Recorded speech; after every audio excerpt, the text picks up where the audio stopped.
امام زمانہ کی سلامتی کے لیے ایک دفعہ صلوات بھیجتے ہیں۔ صلی علی محمد وعلی محمد وعجل فرج۔ لا حول ولا قوة الا باللہ العلی العظیم۔ حسبنا اللہ ونعم الوکیل، نعم المولا ونعم النصیر۔ اعوذ باللہ من الشیطان الرجیم، بسم اللہ الرحمن الرحیم۔ الحمد للہ الذی یؤمن الخائفین وینجی الصالحین ویضع المستکبرین وَيُعْلَقُ مَلُوقًا وَيَسْتَخْلَفُ آخَرِينَ، وَصَلَاةُ وَالسَّلَامُ عَلَى رَسُولِ ثَقَلَيْنِ محبوب رب المشرقین والمغربین، جد الحسن والحسین، نبینا سیدنا ابی القاسم محمد صلی علی وآلہ الطیبین الطاہرین المعصومین، لا سیما بقیت اللہ فی الارضین، روحی وارواحنا لتراب مقدم الفدا، ولعنت اللہ علی اعدائہم اجمعین۔ بسم اللہ الرحمن الرحیم۔ رب اشرح لی صدری ویسر لی امری واحلل عقدۃ من لسانی یفقہوا قولی، اما بعد فقط قال رسول اللہ صلی اللہ علیہ وآلہ وسلم، افضل الاعمال امتی انتظار الفرج۔ صلوات بیت محمد۔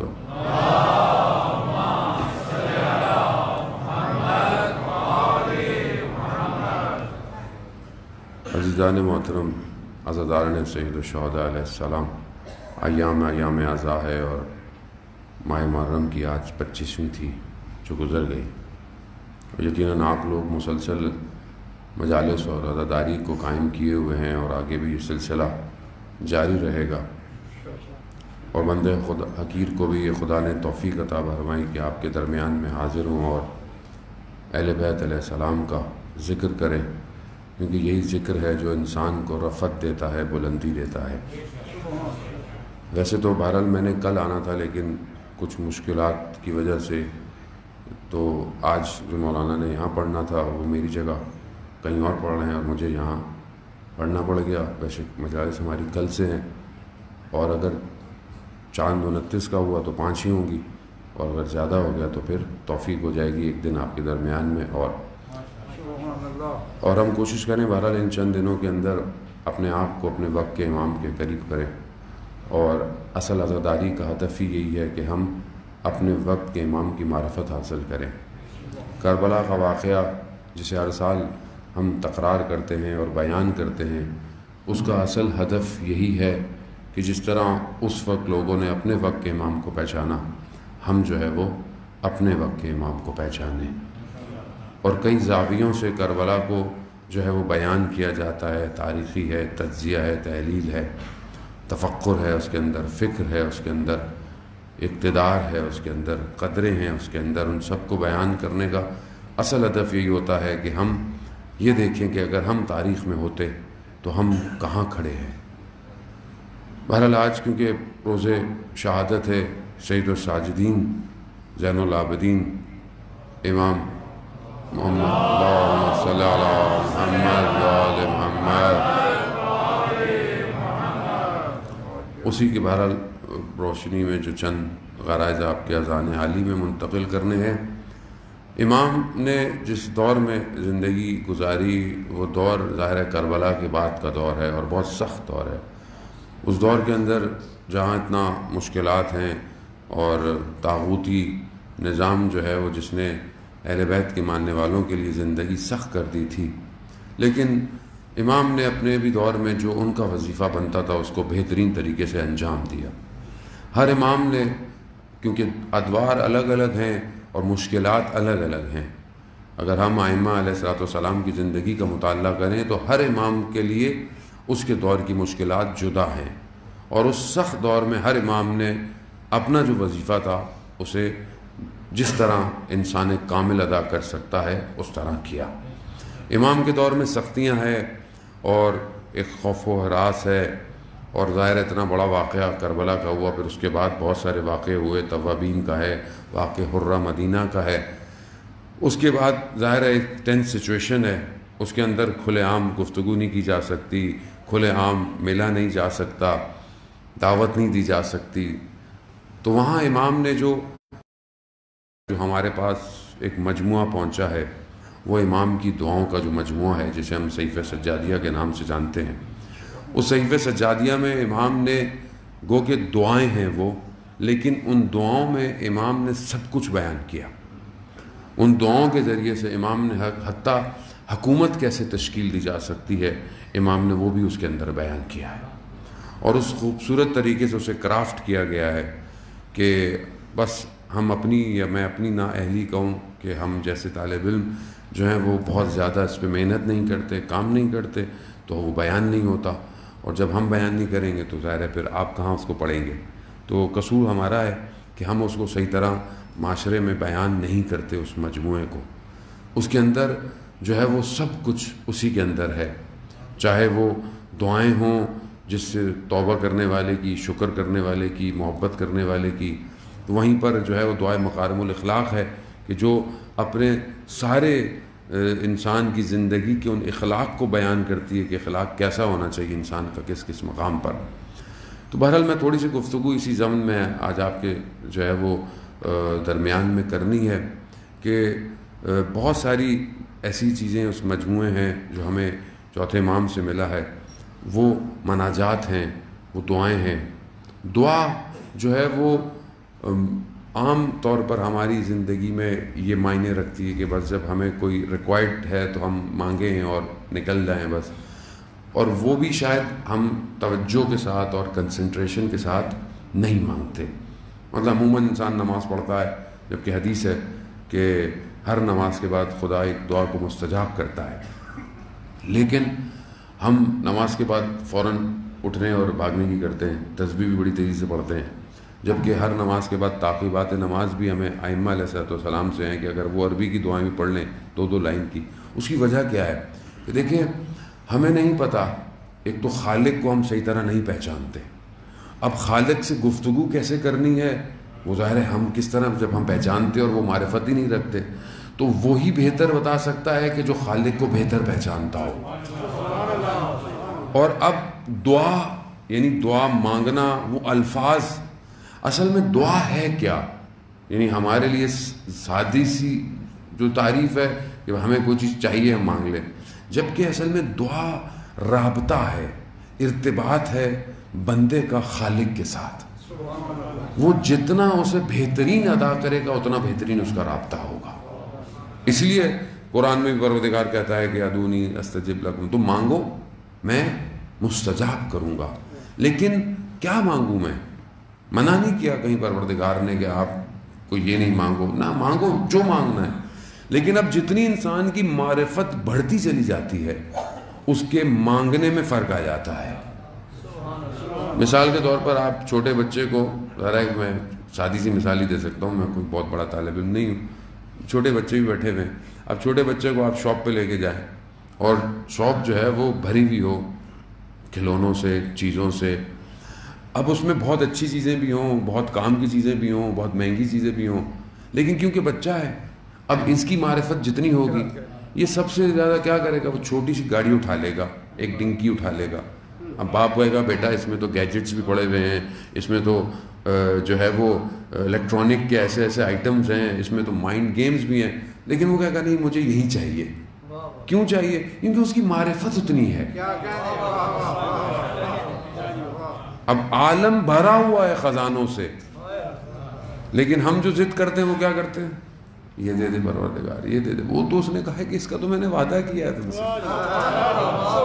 جو تم مانگ رہے ہو اس کا تو میں نے تم سے وعدہ کیا ہے، مجھ سے وہ مانگو جس کا میں نے وعدہ نہیں کیا. اب کیا مانگے؟ یعنی اس عالم میں کیا ہے ایسا کہ جس کی طرف ہم متوجہ ہی نہیں ہیں. تو عزیزان محترم، ہم بہت ساری، میں اپنی بات کروں، خدا آپ کو خدا نخواستہ نہیں کہہ رہا، بہت ساری لذتوں سے محروم ہے جو اس کائنات کے اندر ہے. امام نے اپنی دعاؤں اور مناجات سے ہمیں اس طرف اشارہ کیا ہے۔ امام جو دعائیں کہتے ہیں، صاحب دعائے ابو حمزہ جو ہم ماہ رمضان میں پڑھتے ہیں، کہ انشاءاللہ کہ پڑھتے ہوں گے، اور وہ دعا پورے رمضان بھی ہم سے شاید پوری نہیں پڑھی جاتی، جبکہ آیت اللہ عظمہ بہجت رضوان اللہ تعالیٰ علیہ فرماتے تھے کہ ہم تھے تو مولا کے حرم میں تہجد میں، وتر میں، قنوت میں پوری دعا پڑھتے تھے۔ اب آپ اس دعا کو کھول کے دیکھیں۔ اچھا، ان کا پڑھنا اور ہمارے پڑھنے میں بڑا فرق ہے۔ ہم تو پڑھتے ہیں کتنے صفحے باقی رہ گئے، ایسی ہے نا، پلٹ پلٹ کے دیکھتے ہیں کتنی دیر ہے، گھنٹہ آدھا گھنٹہ ہو گیا۔ وہاں نہیں ایسا، وہاں ایک ایک فراز وجود سے ادا ہوتا ہے۔ الہی پروردگار، تو مجھے عذاب سے ادب نہ سکھا، یعنی تو مجھے ایسا نہ کر کہ میں تیرا بندہ ہوں، تیرا بندہ بننا چاہتا ہوں، لیکن عذاب دے کر مجھے بندہ نہ بنا۔ الہی لا تعذبنی بعقوبتک، یعنی کیا جملے ہیں، شروع یہیں سے ہو رہی ہے دعا، آگے کیا ہوگی دعا؟ پروردگار، میں روز قیامت میں جہاں سب عیاں ہوگا، کھلا ہوا ہوگا، وہاں تیری ستاریت کی زیادہ ضرورت ہے۔ یہاں تو تم نے میرے عیبوں پہ پردے چھپائے ہوئے ہیں نا، یہاں تو کسی کو نہیں پتا میں اندر سے کیا ہوں، یہاں تو نے چھپایا ہوا ہے، لیکن قیامت میں کہ جہاں سب کھلا ہوا ہوگا، اعضا خود گفتگو کریں گے، وہاں مجھے تیری ستاریت کی چھپانے کی زیادہ ضرورت ہے۔ آپ دیکھ رہے ہیں مانگنے میں کیا مانگ رہا ہے، کیوں؟ کیونکہ یہ بندہ جانتا ہے اس خالق کو اس سے مانگنا کیا ہے۔ تو ہم جو دنیا میں مانگتے ہیں، اس لیے تو ہم تھوڑا سا کوشش کرنی چاہیے کہ ہم ان دعاؤں کو اپنی زندگی میں شامل کریں تھوڑا تھوڑا، تاکہ ہمارے اس کائنات کی معرفت میں فرق آئے۔ جب انسان اس طرف بڑھے گا تو کائنات اس کے لیے مختلف ہو جائے گی، ہستی شناسی اس کی تبدیل ہو جائے گی۔ یہ جو دنیا کی مراحل ہیں، ان کو وہ بہت تیزی سے طے کر کے آگے کی طرف بڑھ جائے گا، کیونکہ دنیا کی حقیقت ہے ہی کیا؟ دنیا تو ایک گزرگاہ ہے، ایک مسافر خانہ ہے ویسے بھی۔ اب آپ کسی ہوٹل میں ٹھہرے ہوئے ہو ٹیمپریری، اور آپ بولیں گے بس یہی سب کچھ ہو، یہی پردے ہوں، یہی صوفے ہوں، یہی ہو وہ ہو، ساتھ والا بولے گا 5 دن تو رہنا ہے، ویسے بھی آگے جانا ہے، تو اس پہ اتنا دل لگانے کی کیا ضرورت ہے؟ تو اب ہم نے تو یہاں ویسے بھی ٹیمپریری ہے، گزرگاہ ہے، عالم زر سے بطن مادر میں، بطن مادر سے اس دنیا میں، دنیا سے پھر برزخ، برزخ سے اقصد آخرت ہے، کہ قرآن کہتا ہے کہ ہم فیہا خالدون، تم وہاں ہمیشہ رہو گے۔ اب جہاں ہمیشہ رہنا ہے وہاں کیا عالم ہے، وہاں کیا ہے، وہاں کس کی ضرورت ہے، وہاں کیا چیز ہے جو کام آئے گی؟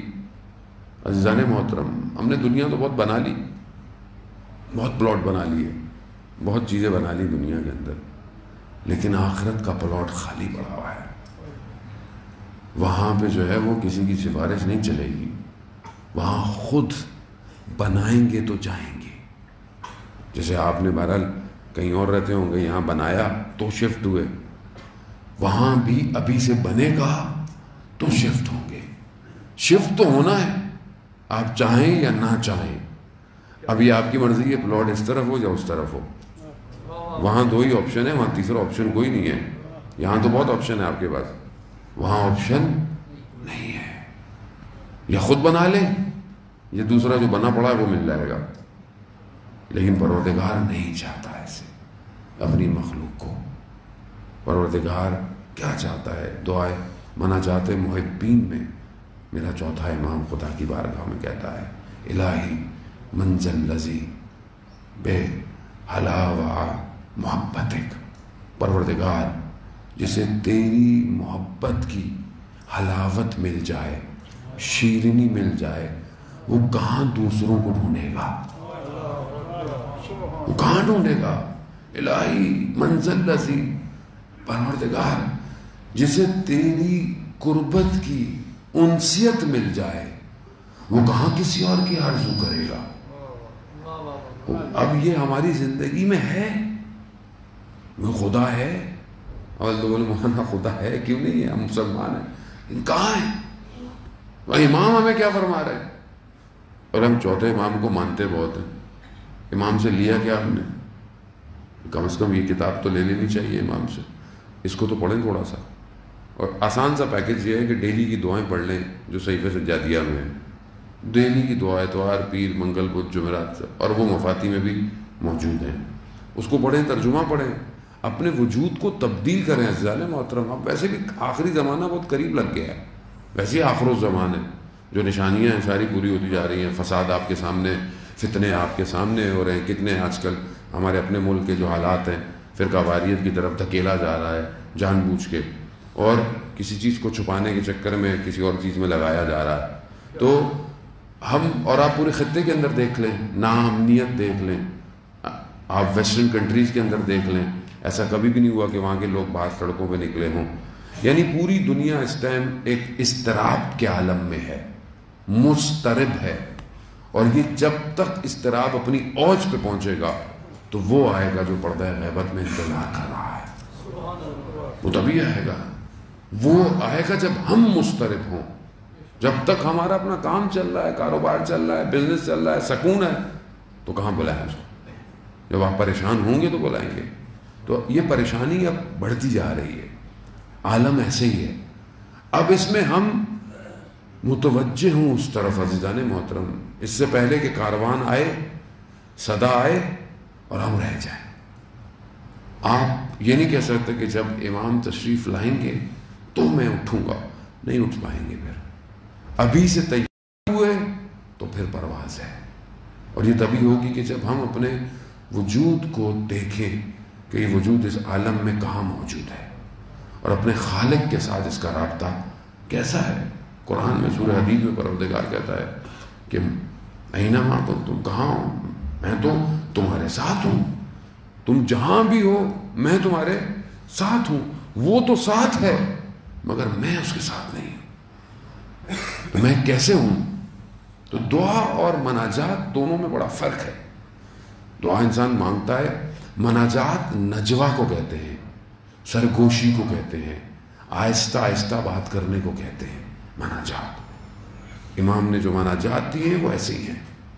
جب رسول خدا حضرت محمد مصطفیٰ اللہم صلی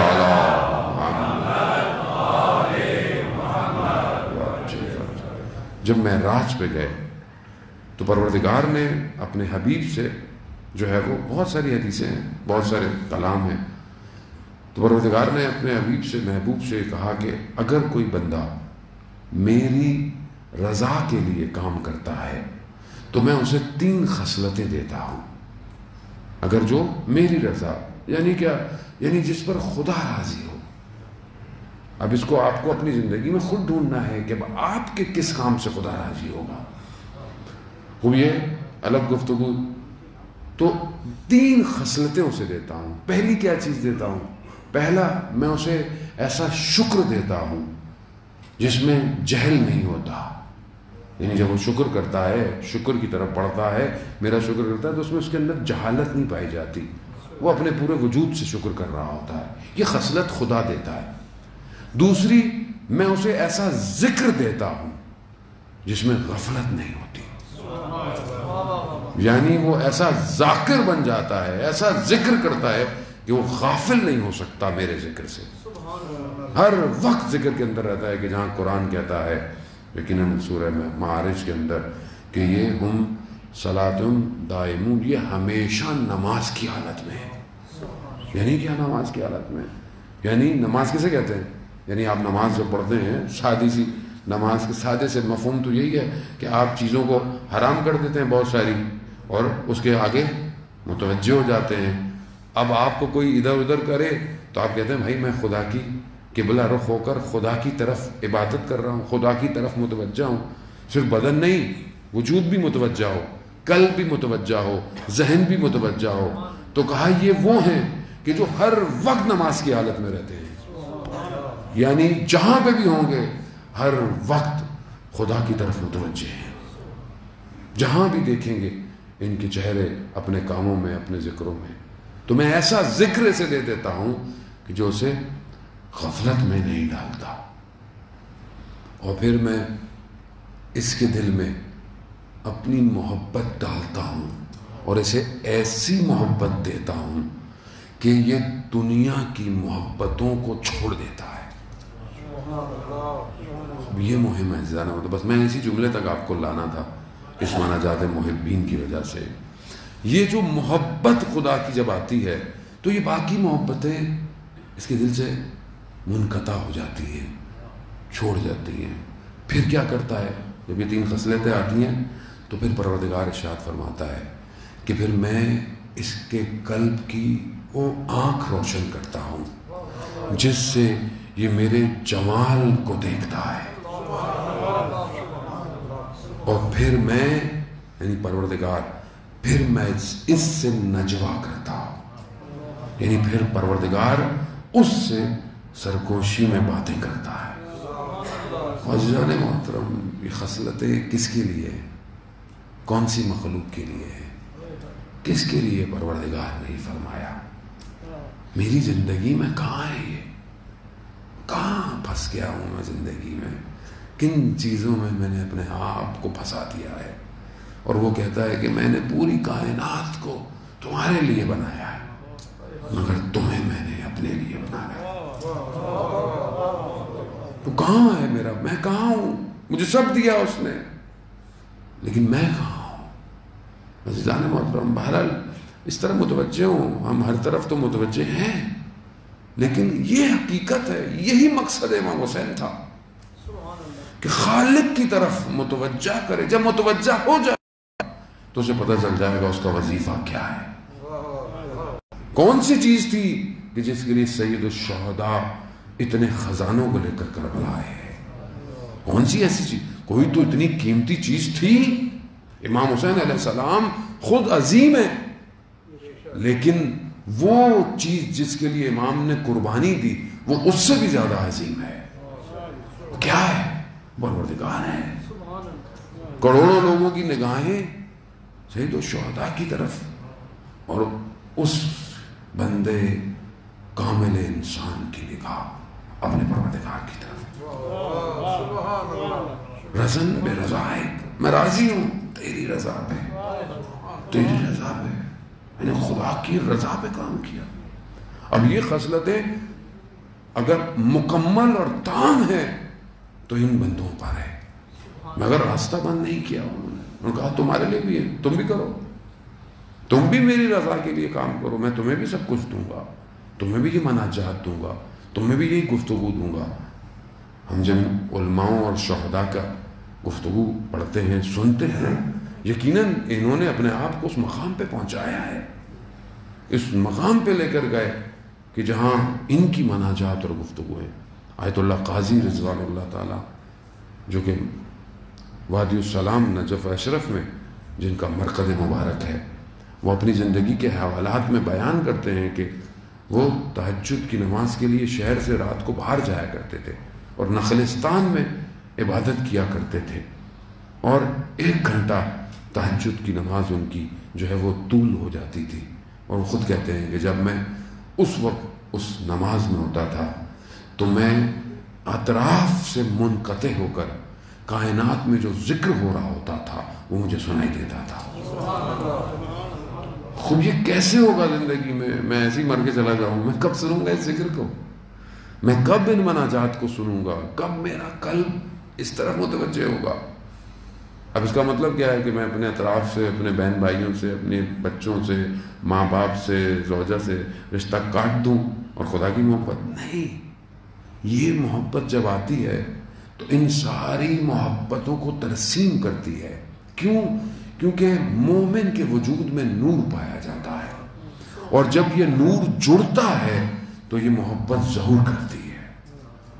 یعنی اس کا مطلب یہ نہیں کہ میں خدا سے, بہت سے لوگ ہوتے ہیں میں تو تسبیح پڑھوں, میں تو سجدے کروں, میں عبادتیں کروں, مجھے اس سے کیا, یہ کیا ہو رہا ہے, وہ کیا ہو رہا ہے. نہیں, خدا کی محبت ایسی نہیں ہے. جب آپ خدا سے محبت کریں گے تو بے درجہ اولا آپ کو اس کی مخلوق سے محبت کرنی پڑے گی, کرنی پڑے گی. اب آپ اس کو ناراض نہیں کر سکتے, آپ کیسے اس کو ناراض کریں گے, کیوں, مخلوق الہی ہے. اب آپ اس کو اس طرح نہ دیکھیں جس طرح دنیا اس کو دکھا رہی ہے, اب آپ اسے مخلوق الہی دیکھیں کہ یہ جو رشتہ بنایا ہے یہ بھی پروردگار نے بنایا ہے. یہ میرا بچہ ہے، یہ مجھے پروردگار نے دیا ہے، یہ میرے بہن بھائی ہیں، یہ خدا نے رابطہ دیا، یہ میرے والدین ہیں، خدا نے مجھے لطف کیا ہے. تو ان رشتوں کو اس کی نگاہ سے دیکھیں، تو پھر نہ کبھی لڑائیاں ہوں گی، نہ کبھی جھگڑے ہوں گے، نہ کبھی فساد ہوگا، نہ کبھی حسد ہوگا، نہ آپس میں اس طرح کی جو چیزیں معاشرے میں یہ کبھی بھی نہیں ہوں گی. آپ اسے مخلوق الہی دیکھیں. ہم چھوٹی چھوٹی سی باتوں پر ناراض ہو جاتے ہیں. بعض اوقات لوگ کہتے ہیں کئی سال ہو گئے بہن بھائی آپس میں گفتگو نہیں کرتے. لوگ جو ہیں وہ ذرا ذرا سی بات پہ زوجہ سے ناراض ہو جاتے ہیں، جبکہ سارے تعلقات جو ہیں وہ تھوڑے سے ہیں اور موقتاً ہیں. اصل رابطہ وہ ہے، اور یہ رابطوں کو پروردگار نے اتنا سخت رکھا ہوا ہے، جسے قطع رحمی کر لے تو انسان کی عمر بھی کم ہو جاتی ہے اور ساری مشکلات آ جاتی ہیں. رجب علی خیاط جو کہ بہت بڑے عارف تھے، وہ شخص ان کے پاس آیا، ساختمان بناتا تھا، گھر بناتا تھا، بہت سارے بنائے، بک نہیں رہے بڑے عرصے سے، یہاں تک کہ مشکلات مالی کا شکار ہو گیا. کسی نے کہا شیخ کے پاس جاؤ شاید کوئی حل دے. جب شیخ کے پاس پہنچے تو شیخ نے کہا کہ تمہاری جو بہن ہے کتنے عرصے سے تم نے اس سے گفتگو نہیں کی اور تم نے اس کی وراثت کا حق کھایا ہوا ہے. اب اس کو یاد آیا کہ اس زمانے میں وہ تھوڑے سے پیسے بنتے تھے جو تھے کہ اس نے نہیں دیے تھے وراثت کے. تو کہا میں دے دیتا ہوں، کہا میں زیادہ دے دیتا ہوں، زیادہ دے کے آ گیا. پھر واپس آیا، کہا ابھی بھی مسئلہ حل نہیں ہوا. کہا کیوں؟ کہا تمہاری بہن جو ہے وہ کرائے کے گھر میں رہتی ہے اور تم نے اتنے گھر بنائے ہوئے ہیں. کہا ایک گھر اس کو دو. کہا کہ اس میں تو گھر مسئلہ ہے تبھی حل ہوگا، مرضی تمہاری آگے. اس نے جیسی بہن کو گھر دیا اس کے بعد اس کے گھر جو ہے وہ بکنا شروع ہو گئے. یعنی ہمیں نہیں پتا، ہم بہت سارے زندگی کے مسائل میں پھنسے ہوئے ہوتے ہیں اور اس کی وجہ ہمارے اطراف میں ہوتی ہے، اور ہم وظیفے کیے جا رہے ہیں. مولانا یہ عمل دے دیں، وہ عمل دے دیں. عمل ہمارے آس پاس ہے. بعض وقت انسان بچے کو اس طرح جھڑک دیتا ہے، ڈانٹ دیتا ہے کہ اس کے دل کی آپ کو مشکلات میں ڈال دیتی ہے، لیکن ہم متوجہ نہیں ہوتے. انسان گھر کے اندر اپنی زوجہ کے ساتھ شدید ذرا سی بات پہ شدید کر بیٹھتا ہے، اور یہاں تک کہ اس کی پکڑ عالم برزخ تک باقی رہتی ہے. انسان عالم برزخ میں بھی ان رابطوں کی وجہ سے عذاب برداشت کر رہا ہوتا ہے، لیکن ہم متوجہ ہی نہیں ہیں. کیوں؟ کیونکہ ہمیں درس دیا ہی نہیں جاتا. ہمیں ریلیشن شپس کیسے ہونے چاہیے ہمیں بتایا نہیں جاتا. اور جس معاشرے میں ہم رہتے ہیں وہ تو اس نہج پہ آ گیا ہے کہ ویسے ہی سوشل میڈیا جو سائبر ورلڈ ہے، کہ برحال گفتگو آنے والے دنوں میں کریں گے اس پہ، کہ اس نے ہمیں ویسے ہی توڑ دیا ہے. ویسے ہی فیک ریلیشن شپس پر ہماری دنیا قائم ہے. جھوٹے رشتے جو رہی صحیح کثر تھی وہ کورونا نے پوری کر دی. سوشل ڈسٹینس ہو جائیں آپ، ویسے ہی دور ہو جائیں آپ. ویسے ہی دور تھے ہمیں اور دور کر دیا. اور جوڑا کس سے؟ سوشل میڈیا سے. وہ کیا کر رہا ہے؟ برباد کر رہا ہے. عزیزان محترم، ان حالات میں انسان بہت ضعیف ہو گیا ہے. اسے فوراً ضرورت ہے اس اکسیر کی جو اسے پروردگار کی طرف لے کے جائے، اور وہ کوئی اور نہیں ہے، وہ یہ مناجات ہے کہ انسان اپنی خلوت میں ان مناجات کا سہارا لے، خدا کی بارگاہ میں جائے، بات کرے اس سے، گفتگو کرے اس سے.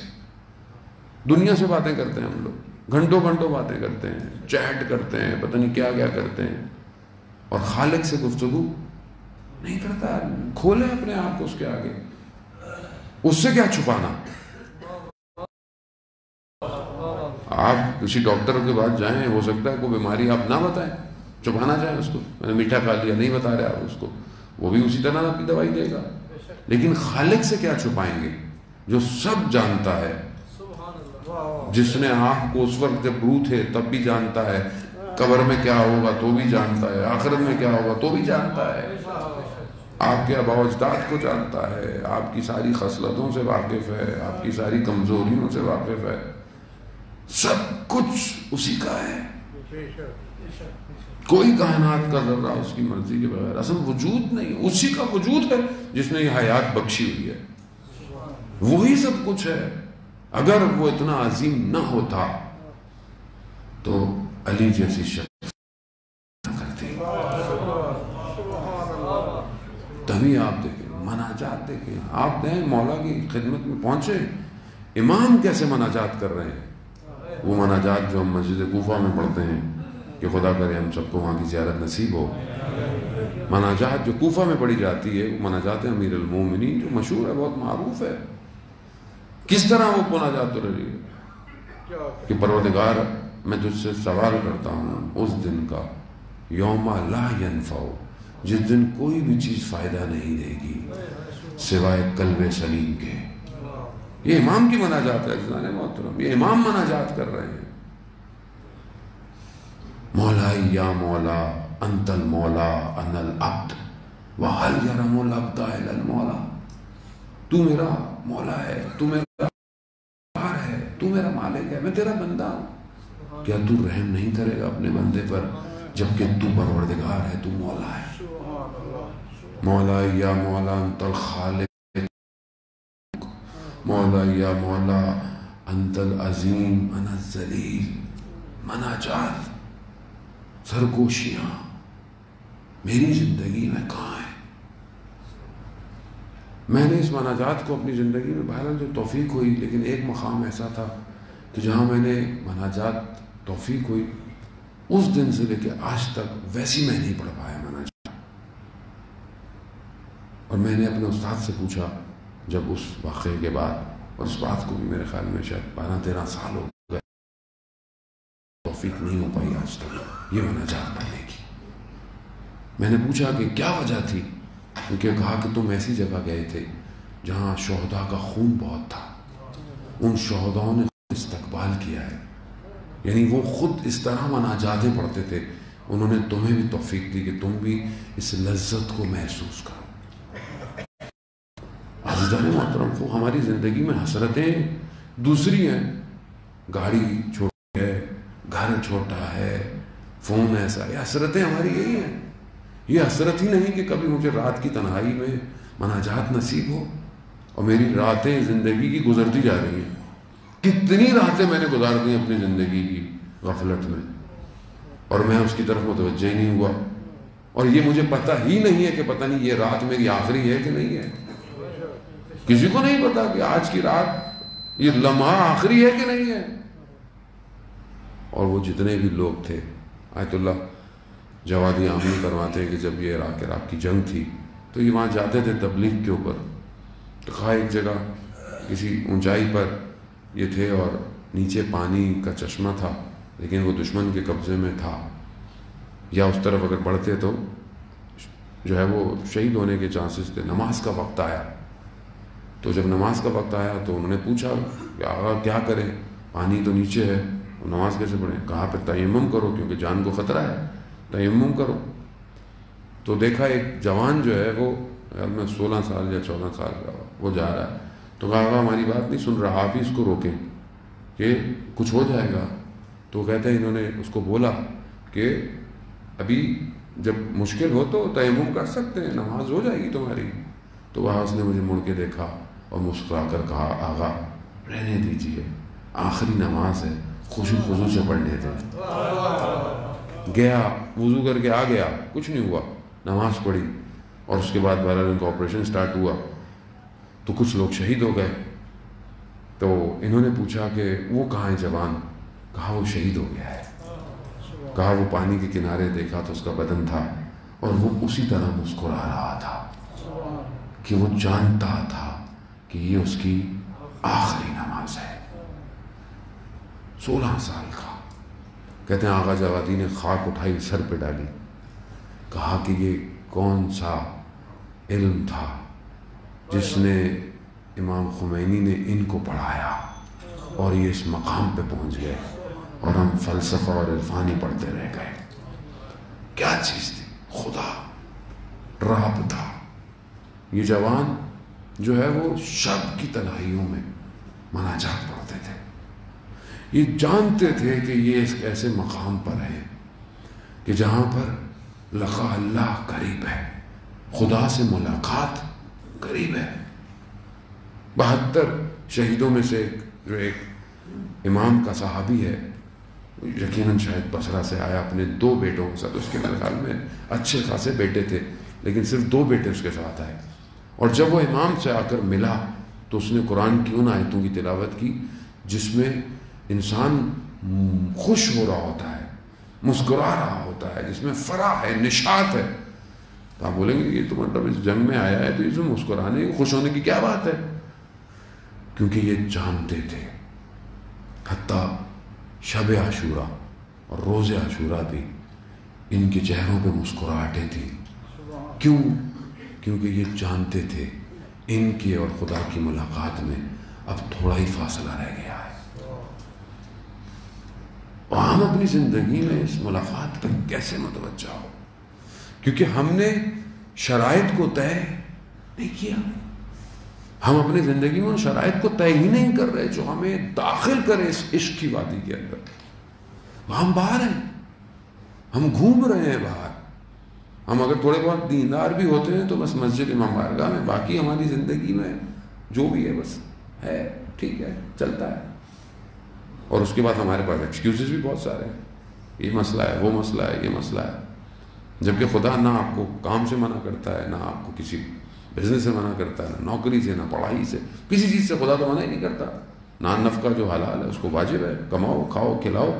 جتنی تمہیں خدا نے وسعت دی ہے، جتنی تمہیں خدا نے اسٹیٹس دیا ہے، تم اپنے گھر اتنے رکھو، اچھے رکھو، اچھی گاڑی رکھو اگر تمہارے اندر ہے تو. لیکن خدا کہتا ہے کہ یہ سب سمٹ جائے گا.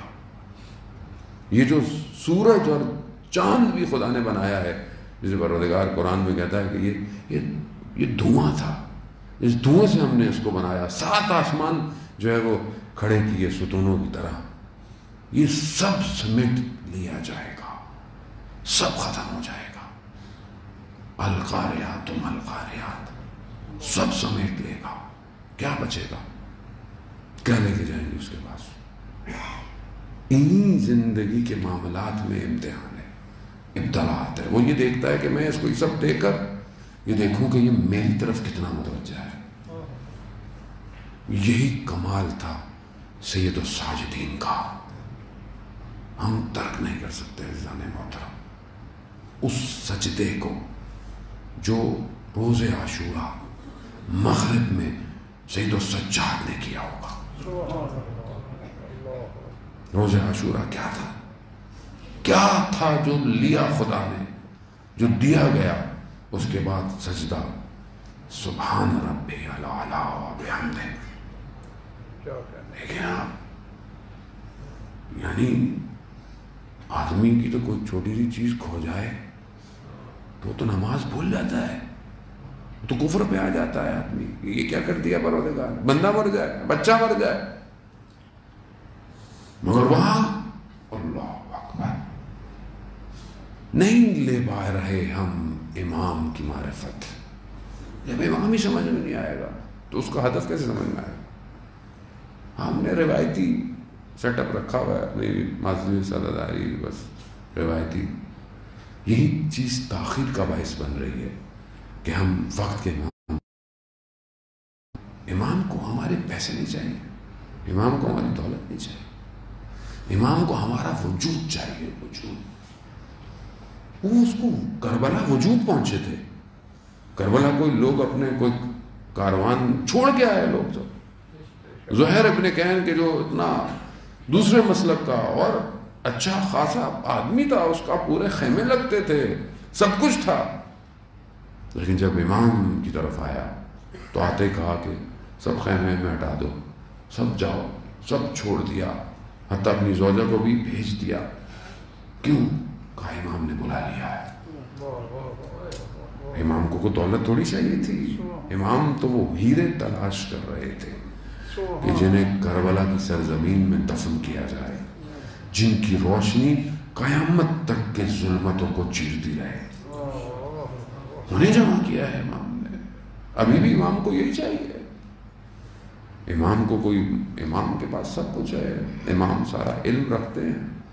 یہی خزانے آج بھی پیدا ہو رہے ہیں، آج بھی. جس میں سے ایک شہید قاسم سلیمانی، وہ خزانہ کہ جسے اس کے جنازے نے دنیا کو بتایا کہ یہ کتنا خدا کے قریب تھا. کیسا وہ شخص آپ اس کی اپنی مناجات اور دعائیں تو سنیں، دیکھیں کہ وہ کس طرح دیکھتا ہے کائنات کو، کہاں سے بن گئے یہ سب۔ خود کہتا ہے کہ ملت امام حسینی، ہم امام حسین کی قوم ہیں، ہم شہید پرور قوم ہیں، تو ہمیں جنگ سے ڈراتے ہو؟ کربلا ہیرے مانگتی ہے، اگر آج ہیں تو وقت امام تک پہنچ جائیں گے۔ وہ کب ہوں گے؟ جب انسان اپنی خلوت تنہائی میں مناجات کرے، خدا کے رابطے کو محکم کرے۔ ہمارا خدا سے رابطہ، میں اپنی بات کروں، ضعیف ہے۔ میں نماز پڑھتا ہوں 5 وقت کی، خدا کا شکر ہے میں پڑھتا ہوں، لیکن کیسی پڑھتا ہوں؟ اس نماز میں میری حالت کیا ہے؟ نماز میں میری کیفیت کیا ہے؟ کیا کبھی مجھے نماز میں رونا آیا؟ کبھی میں نے سجدے میں میرے آنکھوں سے آنسو نکلے خدا کے لیے؟ جبکہ خدا کہتا ہے کہ مجھے چند قطروں میں سے جو پسند ہے اس میں سے ایک قطرہ یہ ہے جو رات میں میری محبت کی وجہ سے نکلے، کہ میری آنکھ سے کبھی۔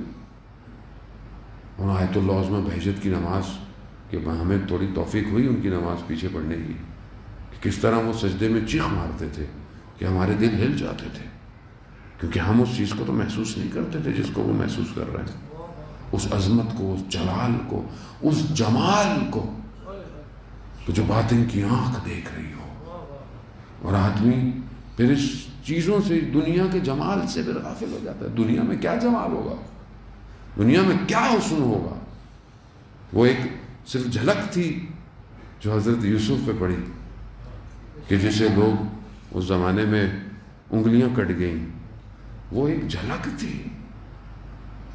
اور سوچیں یوسف زہرا کیسا ہے کہ جس کے انتظار میں کائنات منتظر ہے، وہ کیسا رخ ہوگا کہ جس کے لیے ہم کہتے ہیں اللہم ارنی طلعت الرشیدہ وغرۃ الحمیدہ، دعا عید میں جو ہم ہر وقت پڑھتے ہیں۔ شخص، ہمارے استاد کہتے ہیں کہ حج کے مناسک ادا کرنے مکہ گیا ہوا تھا، اور 8 کو جب لوگ 8 کو ابھی مکہ میں ہی ہوتے ہیں، 7-8 بعد میں چلتے ہیں، کہا میں باہر نکلا دیکھا خالی ہے، خلوت، مکہ کی سڑکیں خالی ہیں۔ میں پریشان ہوا کہ لوگ کہاں چلے گئے؟ تو میں نے دیکھا سامنے سے ایک نقاب پوش تشریف لا رہا ہے، تو میں نے کہا میں ان سے پوچھوں کہ لوگ کہاں چلے گئے، یہاں ہونا چاہیے تھا لوگوں کو۔ کہہ رہے جیسے وہ نقاب پوش قریب آتا گیا، اس نے اپنے رخ سے نقاب ہٹایا تو میں وہیں ساکت ہو گیا، مجھ سے کچھ بولا نہیں گیا۔ اور تھوڑی دیر بعد تو میں نے دیکھا کہ لوگ تو میرے آس پاس چل رہے ہیں، میں نے دیکھا کہ لوگ کون ہیں؟ تو ہمارے استاد کہتے ہیں کہ اس سے جب عالم دین نے پوچھا تم نے خانہ کعبہ کو دیکھ کر کیا دعا مانگی تھی؟ کہا میں نے یہ دعا مانگی تھی اللہم ارنی طلعت الرشیدہ، مجھے وہ امام کا وہ درخشندہ چہرہ دکھا۔ تو کاش تم نے کلام بھی مانگ لیا ہوتا تو امام تم سے گفتگو بھی کر لیتے۔ تو یہ دعا ہمارے ہاتھوں میں کہاں ہے؟ یہ دعا ہمارے لبوں پہ ہے کہ پروردگار یہ جمال جو تیرا پوشیدہ جمال ہے، جو تیرے ساری عظمتوں کا کمال ہے، وہ ساری صفات الہی جو اس ٹائم منسجم ہے، کس کے پاس ہے؟ امام کے پاس ہے۔ پروردگار کو دکھا، کیا یہ میں مانگتا ہوں خدا سے؟ کیا ہے یہ میری؟ کیسے کربلا پہنچوں گا؟ کس کربلا پہنچوں گا؟ میں کون سی کربلا کو یاد کرتا ہوں کہ جہاں لوگ کٹ گئے، تیر کھا لیے سینوں میں، مگر امام کو کچھ نہ ہونے دیا۔ یہی تو ہے وہ جمال، یہی تو مناجات ہے عزیزان محترم، کیونکہ لذت متوجہ نہیں ہے۔ کائنات کی حقیقی لذتیں کیا ہیں؟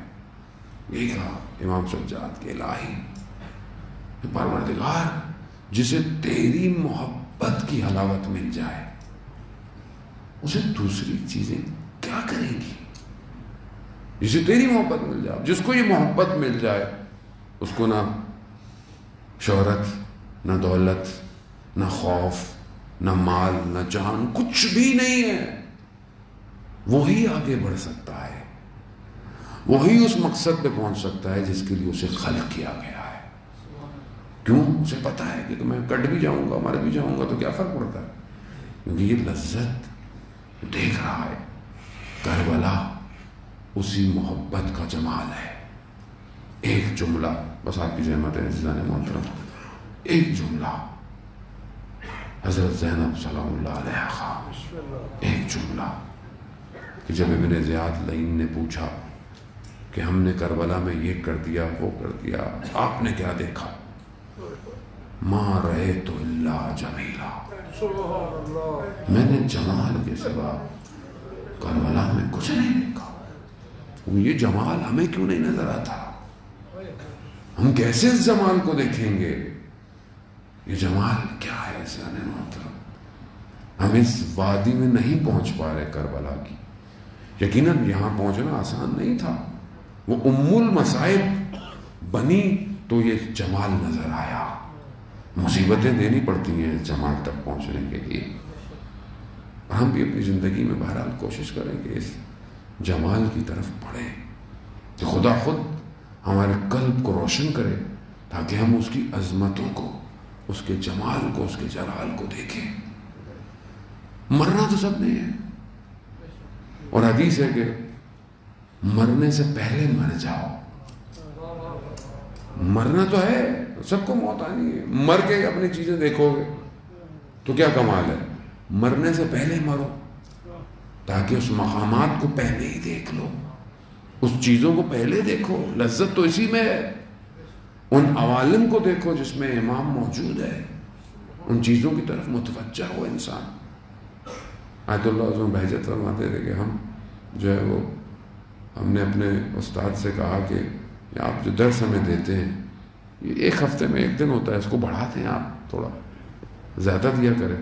تو کہا جاؤ مسجد سہلا میں نماز پڑھو اور صبح واپس آ کر مجھے بتاؤ. گئے، دوسرے دن واپس آئے. کہا کیا دیکھا؟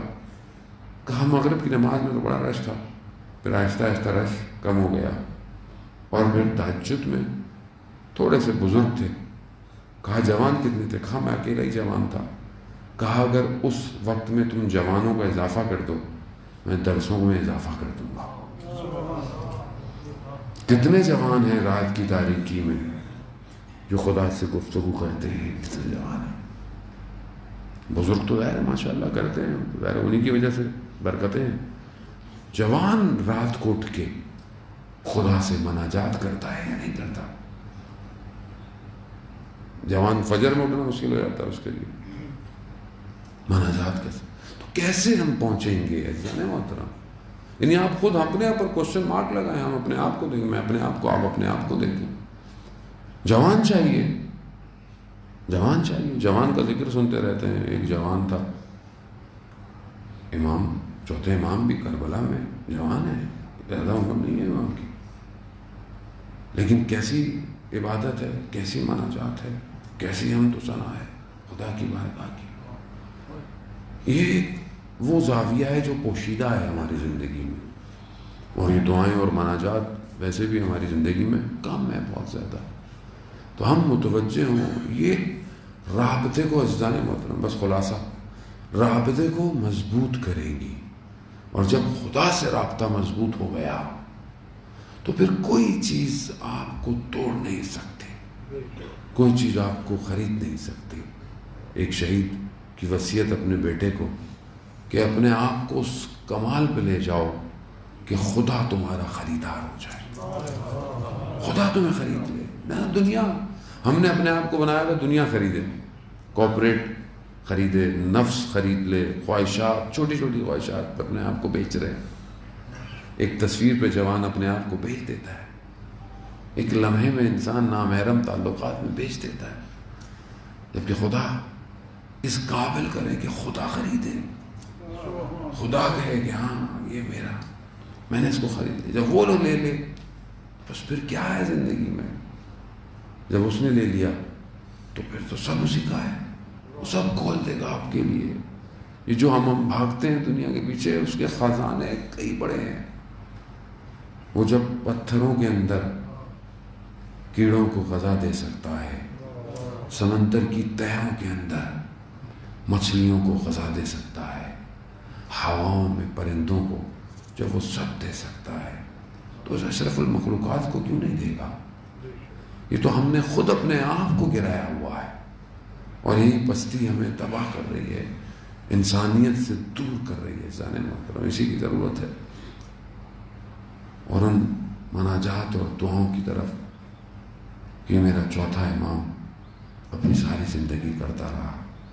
درود سے دعا شروع کی اور اس کے بعد آگے، لیکن عجیب ہے، خادم امام کے غلام بیان کرتے ہیں کہ ہم جب بھی پانی دیتے تھے تو پانی کو دیکھ کر یہ ہمارا امام گریہ کرتا ہے۔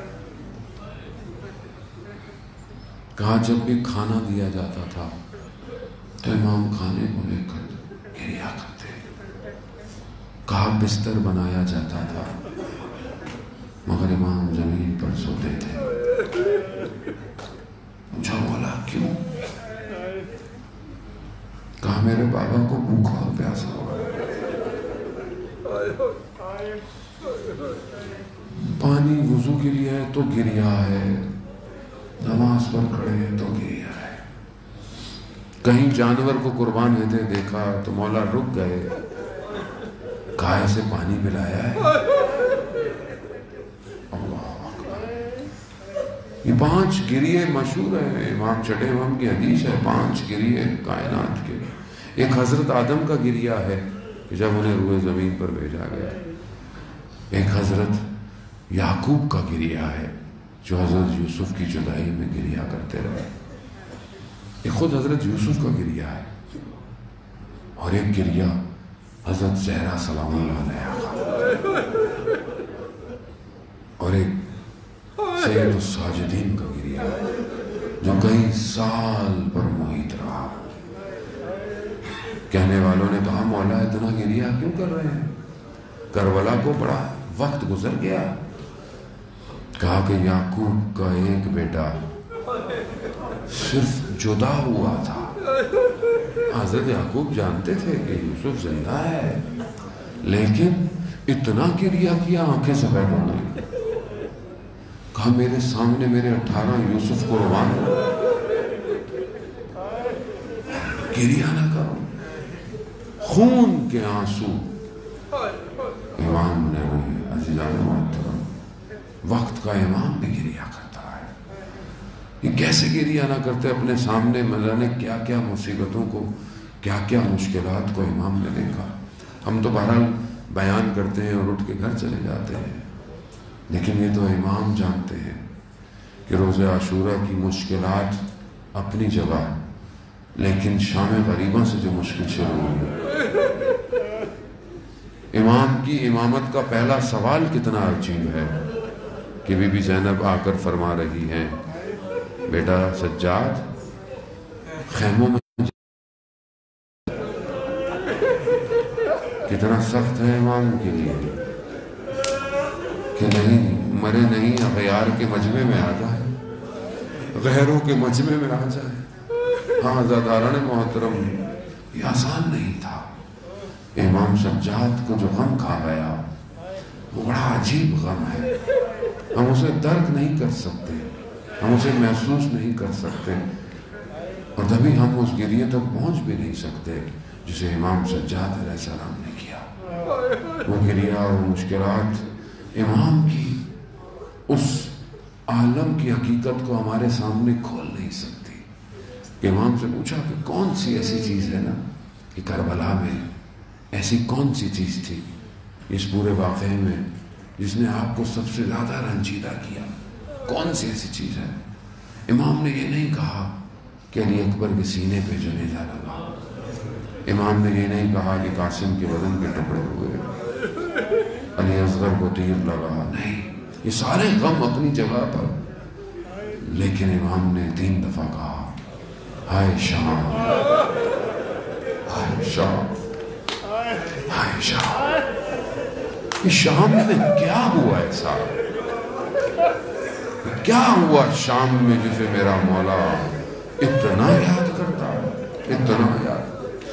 خود امام ایک جگہ مقتل میں بیان ہوتا ہے کہ امام کہتے ہیں کہ دشمن ہمیں اس طرح لے کر چلتا تھا کہ ایک تو رسیاں، توق، اور ایک عجیب کیفیت ہے مقتل کے جملے کی. کہا کہ ہمارے سب چاہنے والوں کے سر نیزوں پہ، اور جب آنکھوں سے آنسو کسی کی آتا تھا تو یہ اس کے سر پہ بھی نیزہ مارتے تھے. یہ بیمار سب سے سخت مرحلہ. کچھ مقام ایسے ہیں کہ جہاں پر امام سجاد کی جان کو حضرت زینب نے بچایا ہے. ایک وہ مقام ہے کہ جب یہ بیمار خیمے میں ہے تو یہ خیموں میں آئے اور انہوں نے چاہا کہ امام کو ختم کریں. بی بی زینب آگے آ گئی. کہا کہ اس سے پہلے مجھ سے گزر کے جانا پڑے گا. کہا کہ یہ بیمار ہے، چھوڑ دو، اس سے کیا ہوتا ہے.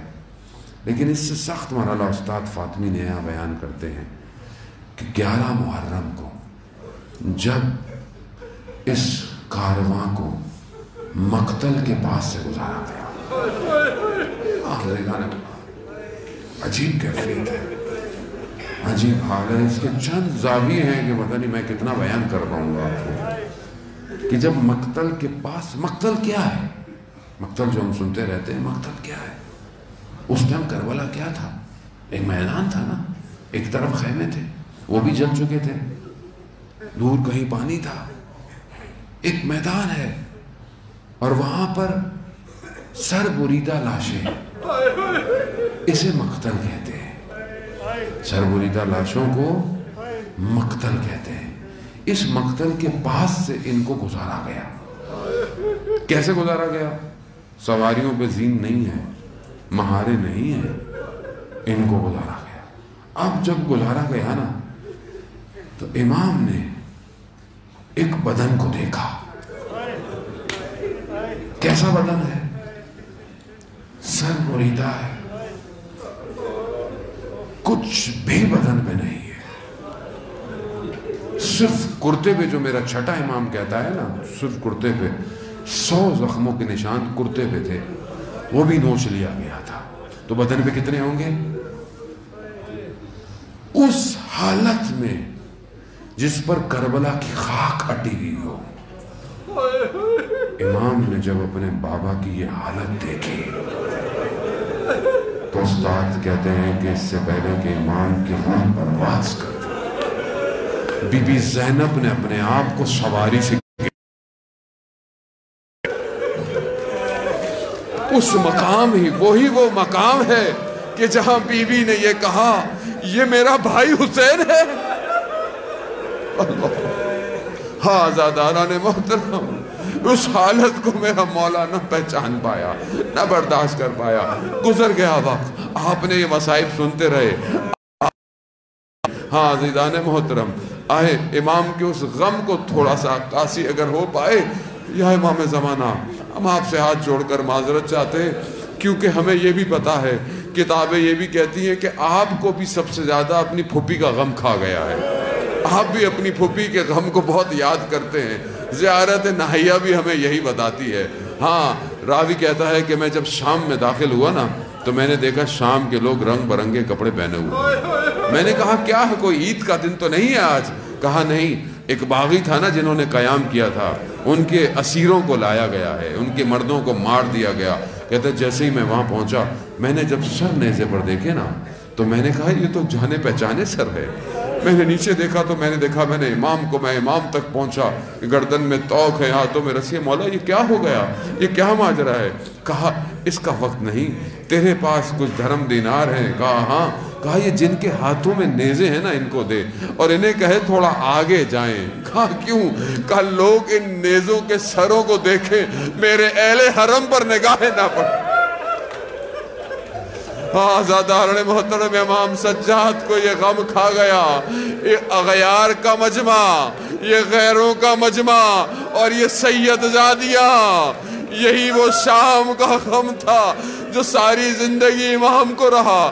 وقت گزر گیا، امام کو بھی زہر دیا گیا. بس میں تیری سے آخری مراحل کی طرف، امام کو زہر دیا گیا، امام کی شہادت ہو گئی. وقت غسل آیا، جب میرا 5واں امام اپنے بابا کو غسل دیکھ رہا ہے، راوی کہتا ہے ہم نے دیکھا امام کے بدن پر نشانات ہیں۔ کیسے نشان ہے؟ ایک سیاہ نشان امام کی کمر پر بھی تھے، اور کہتے ہیں بعض کے امام بھی اپنے بابا کے بدن کو دیکھ کر گریہ کیا، جیسے مولا کائنات نے اس وقت جب اپنی زوجہ کو غسل دے رہے تھے تو گریہ کیا تھا۔ بی بی نے بھی بڑی چیزوں کو چھپا کر رکھا، امام سجاد بھی اپنے بیٹے سے بہت زخم چھپاتے رہے، نہ جانے کون کون سے زخم تھے نہیں معلوم۔ عزیزان محترم، مقتل تو صرف ان نشانوں کو کہتا ہے جسے امام رات کو اٹھا کر لوگوں کو کھانا کھلاتے تھے، لیکن ہو سکتا ہے ان تازیانوں کے زخم بھی ہوں، اس توق کے نشان بھی گردن پہ ہوں، لیکن پھر بھی میں کہوں گا اپنے 5ویں امام سے، مولا آپ نے اپنے بابا کو غسل کفن دیا، آپ نے جنت البقیع میں دفنا دیا، بڑے آرام سے دفنا دیا، مگر لا یوم یوم کا ابا عبداللہ، مگر جس طرح آپ کے بابا کربلا کے 3 دن پہنچے، اس غربت میں کسی اولاد نے اپنے باپ کو نہیں دفنا۔ جب بنی اسد کے قبیلے سے ایک ایک کر مولا نے نشاندہی کی نا، پھر ایک قبر ایک بدن کی طرف کہ جو نہ جانے کتنا چھوٹا ہو چکا تھا، کہا مولا نے میں خود دفناؤں گا۔ کہا کس کا ہے؟ کہا میرے بابا کا بدن ہے، اسے دفنانے کچھ اور لوگ بھی آئے ہوئے ہیں۔ اب آزادانہ محترم، نہ جانے کس طرح اس بدن کو اٹھایا جو کہ اپنے ان گھوڑوں کی ٹاپوں سے بھی مس ہو چکا تھا، جس پر اتنے نشان تھے، دفنایا اور مٹی ڈال دی۔ بس ایک جملہ کہوں گا، جب بھی یاد آئے تو گریہ کیجئے گا۔ وقت گزرا، لوگوں نے دیکھا 4تھے امام کچھ ڈھونڈ رہے ہیں۔ کہا مولا کیا ڈھونڈ رہے ہیں؟ ریت میں کچھ ڈھونڈ رہے ہیں۔ کہا کیا ڈھونڈ رہے ہیں؟ کہا میرے بابا کے ہاتھ پہ ایک انگلی نہیں ہے۔